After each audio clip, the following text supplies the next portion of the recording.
Hello, and welcome back to Empowerment in Illness. I'm your host, Gwen.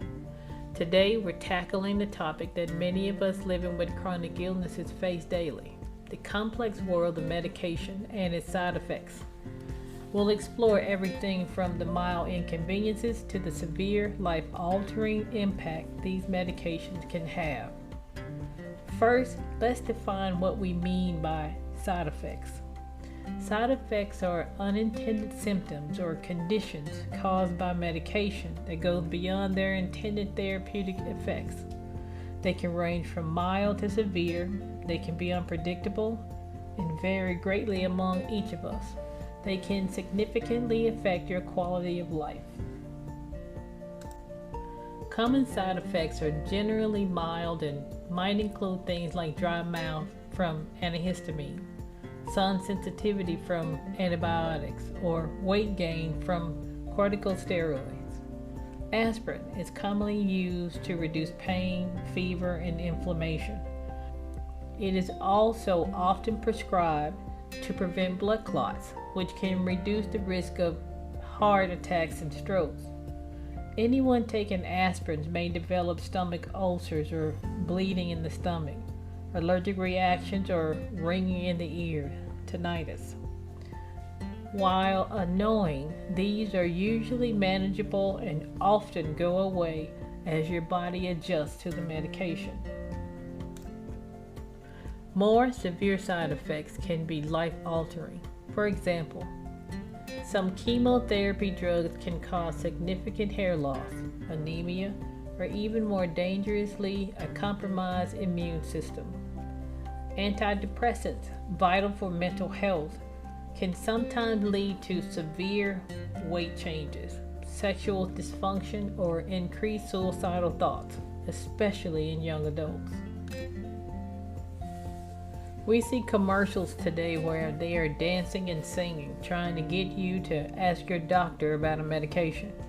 In the fine print, and the people describe the side effects as if they are a footnote at the end of a page. May cause diarrhea, constipation, blood clots, liver damage, or something fatal. The jingle is so catchy, you forget about the side effects. You tell your doctor, I heard about this medication and I think it may help me. Marketing is phenomenal these days, and they are selling medication extremely well. Before I was clinically diagnosed with lupus by my rheumatologist, I would visit my primary care doctor every day. He wasn't sure what was wrong with me, and he tested me for everything, including AIDS. He prescribed medication for each symptom.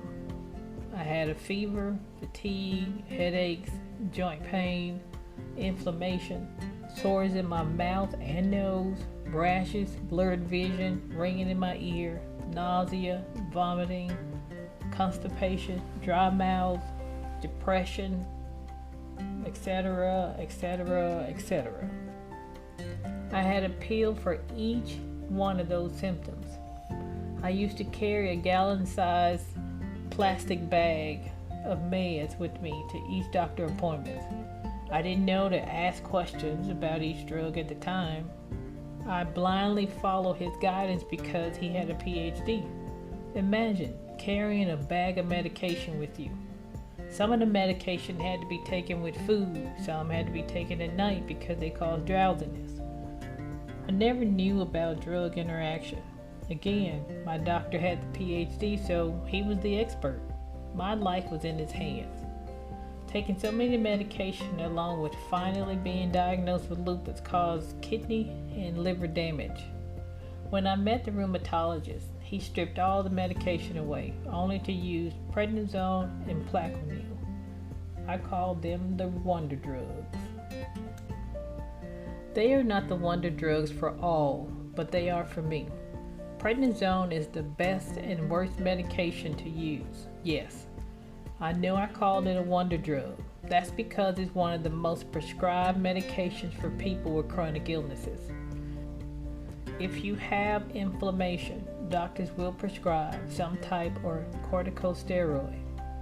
It is useful in treating a variety of autoimmune and inflammatory conditions such as asthma, allergies, rheumatoid arthritis, lupus, and inflammatory bowel disease like Crohn's disease.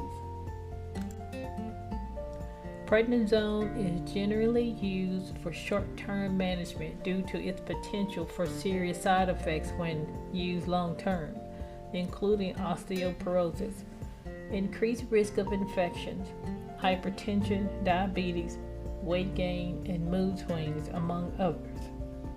It has caused bone loss in joints for me. My hair is thinning in some areas. I am not a fan of the weight gain or the mood swings. If I have a flare-up, the prednisone is the meds that I can adjust. Adjusting to a higher dosage causes more mood swings and weight gain. I get so hungry, and I try everything I can to kind of curb my appetite. When I feel like the Incredible Hulk's coming out, I am super quiet and I tell everyone that I don't feel well so that I don't lose my patience on them. If anything someone does, including breathing, bothers me when I'm at a high dosage. Other times I feel like I'm Superwoman and there is no negative or problems in the world. Next in line is depression. In that stage I cry for no reason. Once I come down off the meds, the cravings subside, the depression subside, I'm back on an even keel. Because of my medication, I am immune compromised and I become a germaphobe. Plaquenil is another wonder drug as well. If you recall, the Trump administration wanted to use it for COVID. There was a shortage for medication for people like me who need it on a daily basis. One of the side effects is blindness. It may cause blindness. Imagine having to make a decision to take a drug that could potentially cause blindness or heart failure. Those are not great options to choose from. I have been on these medications since 1993. I've also developed cataracts and had eye surgery because of Plaquenil. I don't see 20/20 vision, but my vision is better. With Plaquenil, I have to get this special exam on my eyes yearly. Today, I have floaters and black spots in my eyes. I've managed to not see them unless I think about them. I guess you can say, out of sight, out of mind. When I was diagnosed with breast cancer, I was given the option to take tamoxifen. This is a medication they give to people who do not require chemotherapy or radiation. I chose not to take it, so I opted for more office visits to the oncologist. This medication is usually taken for 5 years. One of my sisters had breast cancer and she took this pill. She's cancer free, but she had dental issues due to the medication. For lupus, I've tried Cellcept, Benlysta, methotrexate, Celebrex, and Imuran, but none of them worked. They caused an allergic reaction or they were not effective. Every day, we have to make a decision on whether the medication is worth the side effects. It's a sliding scale, really. Many of us weigh the pros and cons of these side effects daily. When does the scale tip in favor of stopping or continuing the medication?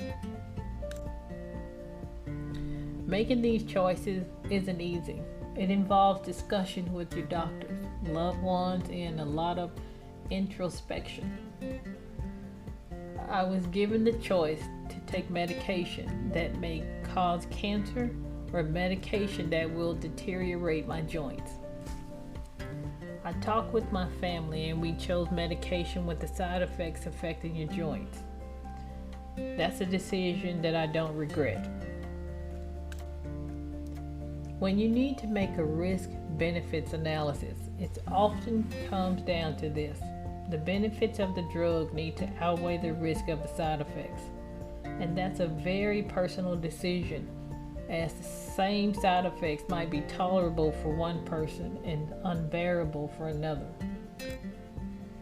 There are ways to manage side effects such as adjusting dosages, timing for medication intake, or using other medications to mitigate the side effects. For example, if you are having gastrointestinal issues, use ginger or peppermint tea for nausea. If you have fatigue, prioritize tasks and break them into manageable parts to avoid exhaustion. If you have dry mouth, stay hydrated and drink plenty of water throughout the day. Dietary adjustments, exercise, and stress management can also play significant roles in managing side effects. For weight gain, focus on a balanced diet rich in vegetables, fruit, lean proteins, and whole grains. Combine cardio exercises with strength training. Sometimes these lifestyle tweaks can make a huge difference in how side effects impact our lives. Never underestimate the importance of communication. Keeping your healthcare team informed about your side effects ensures that your treatment plan is adjusted as needed. And don't forget your support team, your friends, your family, your online community, which can be just as crucial. As we wrap up today's discussion on the importance and often complex topic of medication and its side effects, let's summarize the key points and consider how individuals managing chronic illnesses can effectively navigate this landscape. Medications are pivotal in managing health conditions, offering significant benefits such as symptom relief, disease management, and sometimes even life-saving results. However, alongside these benefits, medications can also bring a range of side effects that vary widely in severity and impact, from mild inconveniences like dry mouth and drowsiness to more serious issues like bone density loss or cardiovascular risk. Side effects are a significant concern for many. Understanding the potential side effects of your medication is crucial. This knowledge not only prepares you to recognize them if they occur, but also help you to proactively manage them. For instance, gastrointestinal disturbance from antibiotics or NSAIDs can often be mitigated by dietary adjustments such as eating smaller, more frequent meals or incorporating probiotics in your diet. Staying active and maintaining a healthy lifestyle are also key strategies in managing side effects. Regular exercise can counteract weight gain from medication like certain antidepressants and steroids, and it can also help improve overall mental health, reducing the impact of mood swings or depression associated with various drugs. Communication with your healthcare provider is perhaps the most critical strategy. Regular check-ins regarding the efficacy and the side effects of your medication can lead to necessary adjustments, whether in dosage or even change the medication itself.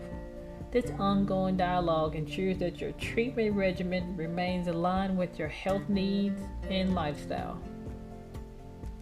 Exploring holistic approaches can complement your medication regimen. Practices such as yoga, meditation, and the use of natural supplements might provide relief from side effects and enhance your body's ability to cope with stress and illness. Lastly, it's important to foster a supportive network. Connecting with others who are facing similar challenges, participating in support groups, or engaging with online communities can provide emotional support and practical tips for managing side effects. In closing, while medications are a crucial component of managing health, being informed, proactive, and engaged in your health decision is key to minimizing the negative impacts of side effects. Remember, you are your own best advocate, and taking an active role in your healthcare journey is vital for maintaining your quality of life. Before we leave, I want to remind everyone of a segment I call Healing Heartbeats. It is where we allow ourselves 3 minutes each day to laugh, cry, scream, cuss, or just sit in silence. This time is allotted for you to wallow in sorrow, feel the pain and depression. Whether you're dealing with mental or physical pain, your body doesn't know the difference. After the 3 minutes, compartmentalize it and go back to living. This behavior is a rinse and repeat behavior to help us deal with depression. We must continue to walk in positivity when dealing with a chronic illness. Every day doesn't have to be a struggle. Some days will be, and we are here for you to lean on. You are never alone. Remember, you have to get out and live. You know, when they put the numbers under someone's life, when they pass away, they have the day they were born and then the day they passed. And then there's a dash. That's not a line, it's a dash. It's a short time. That short time is your life. Remember that. Always remember your life is a short dash, and we need to get out and live. Don't let depression or this chronic illness stop you. It is not who you are. It is not going to stop you. You have to thrive in spite of having that. You have to look at it and tell it, I will not let you continue to beat me and hold me down. You may not be able to do a lot. You may not be able to get out of bed one day, but you'll get out of bed the next day. Even if you can just walk to the bathroom and walk back, that's a win. You can walk to the kitchen, get a cup of coffee, and come back. That's a win. We count everything that we can do as a win because we are making strides and we're doing our best. If you can't clean up that day, it's okay. It's okay. We can take a moment. But whatever you do, keep going. Do not allow depression to sit and wallow and worry. Don't do that. Please don't do that. Depression is really difficult to get away from, so we have to actively make ourselves. So if you can hear my voice, I'm hoping that you will take this advice and that you will continue to live. Remember, your life is a dash. Thank you for joining me today on Empowerment in Illness. Stay empowered by staying informed, and don't hesitate to reach out for support when you need it. Remember, you have the strength, the support, the heart to continue your journey. Be safe.